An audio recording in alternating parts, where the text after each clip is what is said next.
Out of every 100 airmen who climbed into a B-17 flying fortress during World War II, only 24 would walk away from the war without being killed, wounded, or captured. The rest would either die in the skies over Europe or spend years in German prison camps. These men had a 50-50 chance of coming home alive from each mission, and they were expected to fly 25 times before they could go home. The math was brutal and simple.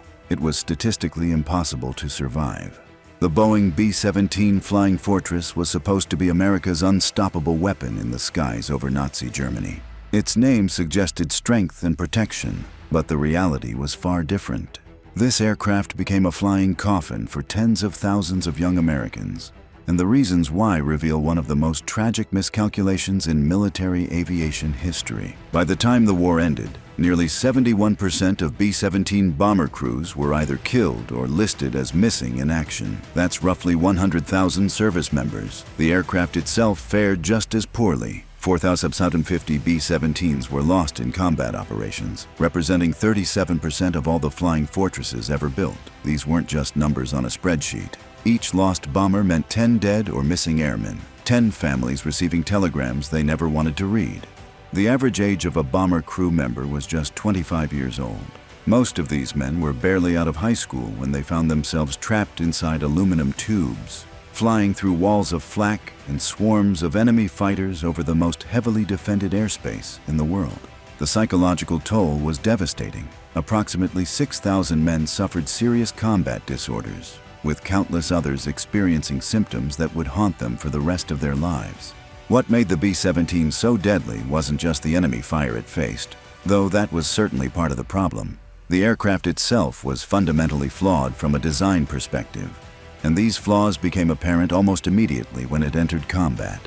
The British were actually the first to test the B-17 in real combat conditions, and their assessment was so negative that they decided against using the Boeing bomber altogether. The results were that dismal. The B-17 was already outdated by the time Japanese bombs fell on Pearl Harbor. While it looked impressive on paper and in promotional materials, combat revealed critical vulnerabilities that would cost thousands of lives. The aircraft's huge wing was both its greatest strength and its most dangerous weakness. That wing produced considerable lift and featured large areas of empty space that bullets and shrapnel could pass through without hitting vital components. But the same wing design created massive drag, which severely limited the B-17's speed and operational range. Speed was survival in aerial combat. The faster you could get to your target and back home, the less time enemy fighters had to intercept you. The B-17's sluggish performance made it an easy target for German fighters, which were faster, more maneuverable, and specifically designed to destroy bombers. The flying fortress couldn't outrun its enemies, so it had to rely entirely on defensive firepower and formation, flying for protection. The aircraft was also an engineering nightmare from a maintenance perspective.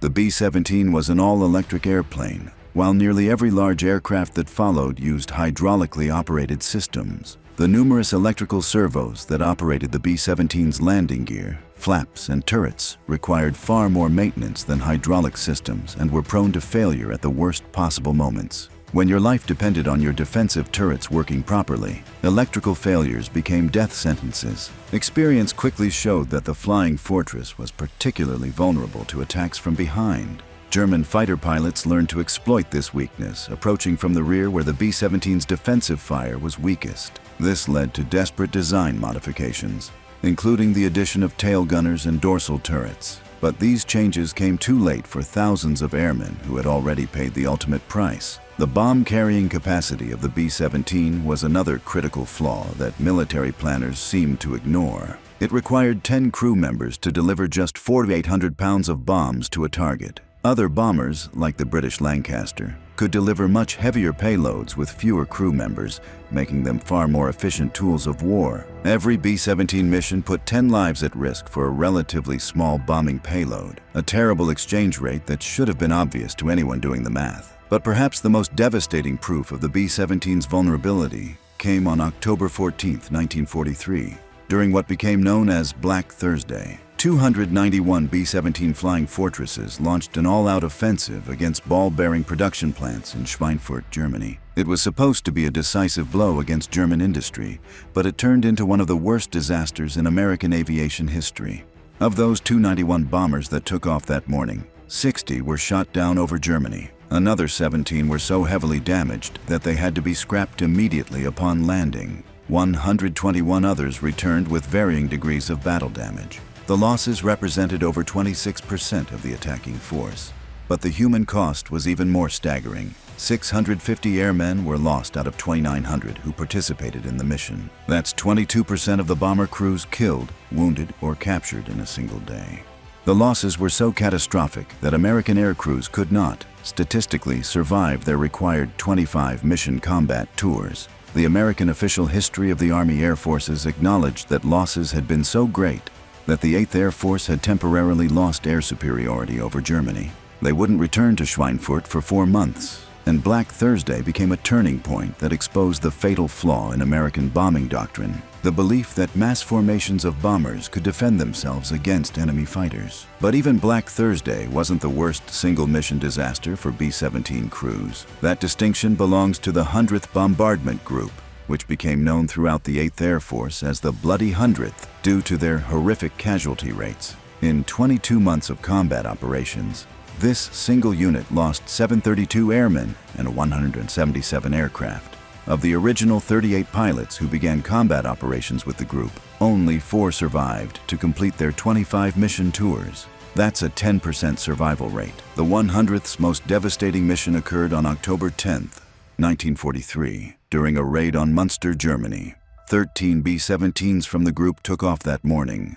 Only 1 made it to the bomb run. The German fighters broke the 100th's formation in half within minutes, then systematically picked off individual bombers. 12 planes and their crews were lost in a matter of hours. The sole surviving aircraft, nicknamed Royal Flush and piloted by Lieutenant Robert Rosenthal, somehow completed the bomb run despite having 2 engines shot out, both waist gunners wounded, oxygen and communication systems destroyed, and a massive hole torn in the right wing. When the crippled bomber finally limped back to base, one crew member summed up what thousands of others were thinking. "I'm through flying in these things. That's enough." The near-complete destruction of an entire squadron in one mission became legend throughout the 8th Air Force. For the rest of the war, the 100th Bomb Group was considered jinxed, and their story illustrates perfectly why the B-17 earned its reputation as a flying death trap. These weren't isolated incidents or bad luck.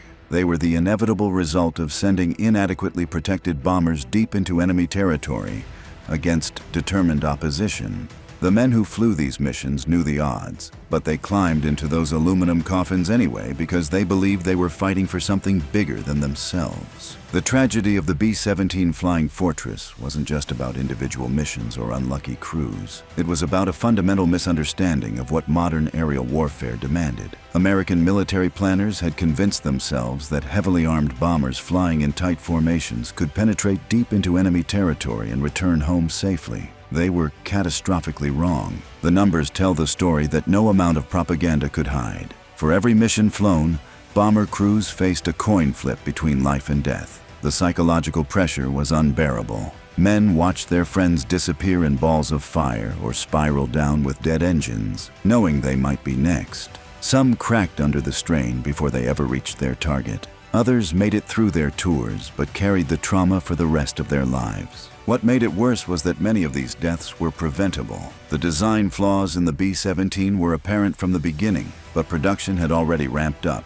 and thousands of aircraft were rolling off assembly lines. Changing course would have meant admitting mistakes that cost billions of dollars and months of production time. So young men continued climbing into aircraft that their own allies had already rejected as inadequate. The electrical systems failed at the worst possible moments. Defensive turrets jammed when fighters attacked. The massive wing design that looked so impressive in photographs became a liability that made the aircraft slow and vulnerable. Each of these problems had been identified early in the war, but solutions came too late for the tens of thousands who died because of them. By war's end, the stark mathematics of B-17 operations painted a picture that no one wanted to acknowledge. The Flying Fortress had become exactly what its critics feared, a death trap that consumed crews faster than training programs could replace them.